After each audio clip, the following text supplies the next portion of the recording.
satu hero tadi yang di awal udah 3-0 duluan ya. Dan ini dia yang tadi sempat mau mention bagaimana Perfect Turtle masih berhasil juga didapatkan oleh CFU Gaming. Dan sebenarnya semua bermula ya jujur sih ya, ini aksi yang selalu juga terpisah dari yang lain. Dan ketika aksinya terpunish, dia keluar dari area dari Vader Airstrike, wah ini kayak backupan buat dia hampir gak bisa masuk sama sekali. Dan juga di game ini kita jarang melihat pertunjukan dari Hayabusa nih yang biasanya bisa dimainkan maksimal dengan Kazuya. Ya ini efek dari adanya dua hero yang counter sih menurut gue Om. Adanya Kalea, adanya Fredrin. Ya mungkin di awal nggak kelihatan gimana-gimana. Bahkan dampak ke arah Kazuya nggak sampai yang signifikan lah. Karena Kazuya juga jarang tumbang kan. Cuma ya agresivitasnya jadi kurang. Nah ini perfect combination. Ini momen paling bagus untuk Busquets ya. Raging Sandstorm yang kena, di follow up dengan Blazing Duet, semuanya masuk. Dan mereka berhasil untuk dapetin poin kill juga. Tapi ini yang kita bilang tadi, sticknya flicker ke belakang. Arexnya nggak dapat apa-apa. Tapi lihat, di sebelah dari identity tadi, itu ada lampu-lampu dengan Bravest Fighter-nya. Udah ready ya. Ya, dia kembali ke sana kan dijaga dengan Parsha kan dua-duanya di sana. Jadi dua dapat steal di satu titik yang sama, dipunish dengan satu hero tadi. Ada waduh dengan lampu-lampu. Disimpen Reflectors-nya. Tahan terus ya. Itu ditahan Lim, baru pas scout-nya muncul dia baru pancet tuh Reflectors-nya. Nah, ini waduh apa puyul nih nanti. Duh. Makanya tapi gue agak deg-degan tadi ngelihat mereka mau lurus kan. Cuman perhitungannya emang dapat karena respon time-nya belum. Terus satu wave terakhir core item dari mereka berdua. Silakan Lim, fight lah. Iya, silakan Lim. Kita lihat Lim. Dan kita lihat mungkin dari highlight-nya juga ya. Bagaimana untuk dari sisi ke sisi misalnya yang dipakai. Parsha-nya nggak bisa bergerak sama sekali. Parsha yang langsung ditargetkan ketika ada informasi. Nggak ada flicker untuk Parsha. Identity langsung menjadi target utama bagi para pemain dari CFU. Mereka tahu mereka harus mengunci yang mana. Dan di turtle yang pertama, bagusnya adalah timnya tidak dipaksakan oleh CFU. Mereka akan mengambil purple-nya ditukarkan dulu. Dan semua bermula dari tadi di turtle yang kedua ketika targeting sudah benar. Dan di turtle yang selanjutnya, bagaimana detektif sanggup untuk mengacak-acak dan menarik di bagian belakang. Dan ini kayak sudah menjadi sebuah skakmat ya untuk Busquets itu sendiri. Karena banyak pemain mereka yang bisa terkena instant pick off dengan sangat mudah dan sangat cepat. Mungkin contohnya seperti ini, kayak Identity pun tidak bisa bergerak sendirian terlalu lama. Dan ya inilah yang mengakibatkan akhirnya CFU mereka terlihat langkah mereka mudah banget. Mereka sudah kumpulin item-itemnya, mereka udah dapat early advantage yang luar biasa ya. Apalagi untuk early advantage awalnya itu adalah mereka nggak mau paksa buat team fight. Mereka lebih memilih untuk menghindar saja karena mereka belum level 4 dari si OP-nya. Dan di momen yang crucial, momen yang terakhir di sini, lihat bagaimana mudahnya tadi untuk detektif ini bisa langsung masuk ke tengah menggunakan electrifying beats, masih punya winter dan bahkan jalan kaki keluar dari range yang diberikan oleh momentum milik Kazu. Itu dia untuk highlight singkat kita sih sebenarnya. BMI sekali nggak cukup nih. Oke, langsung lompat lagi ke kanan ya.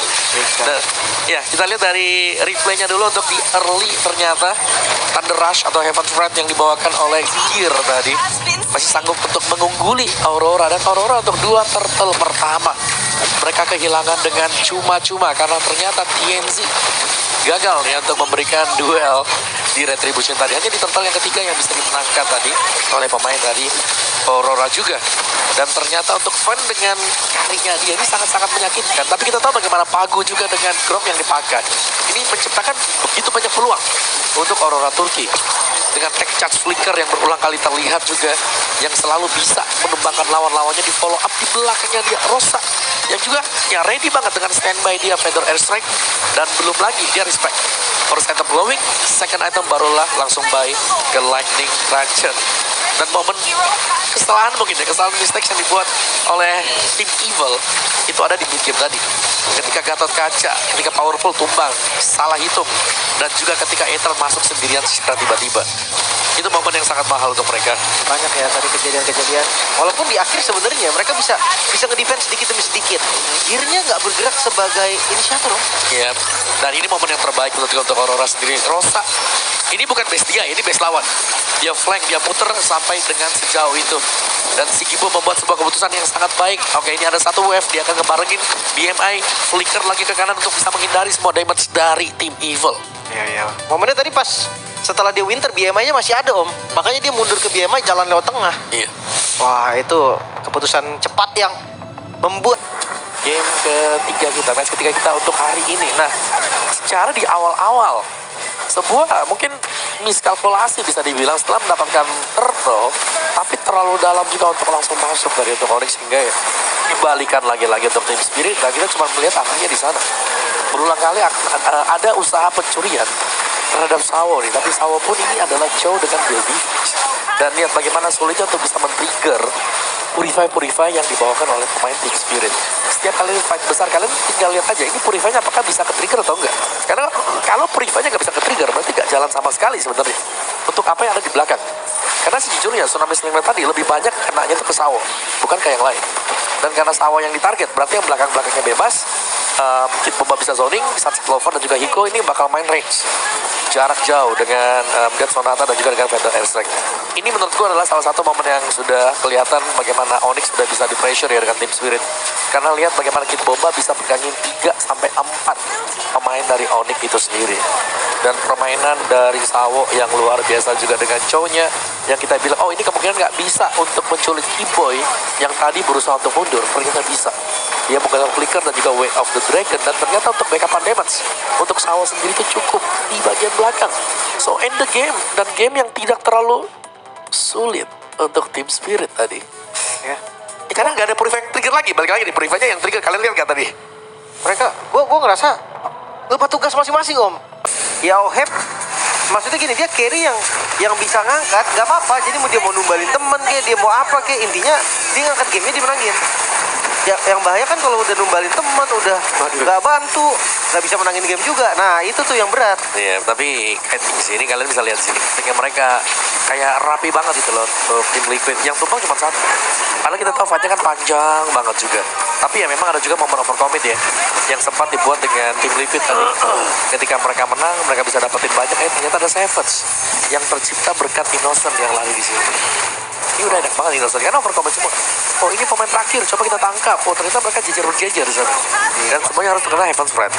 Swing juga lagi tadi, reset skill pertama skill keduanya ada lagi. Tapi untuk Deload, retributionnya mantap bener ya. Iya, pas banget tadi untuk penempatan dari retribution. Dan sehingga membuat mereka bisa menang, dan JP ini ya dengan Hilda-nya dia. Ini juga menjadi sebuah teror tersendiri untuk SRG. Karena dia selalu mepet, dibayang-bayangi semuanya. Dan pada akhirnya untuk tim fight yang terakhir kalau nggak salah ya, di sini kan bisa didapetin karena JP ada di sana. Iya. JP-nya juga sampai akhir ya, ternyata bukan sekedar hero yang nge-chase di awal doang, nggak ganggu di awal doang. Sampai di akhir om masih jadi tim pengejar dia.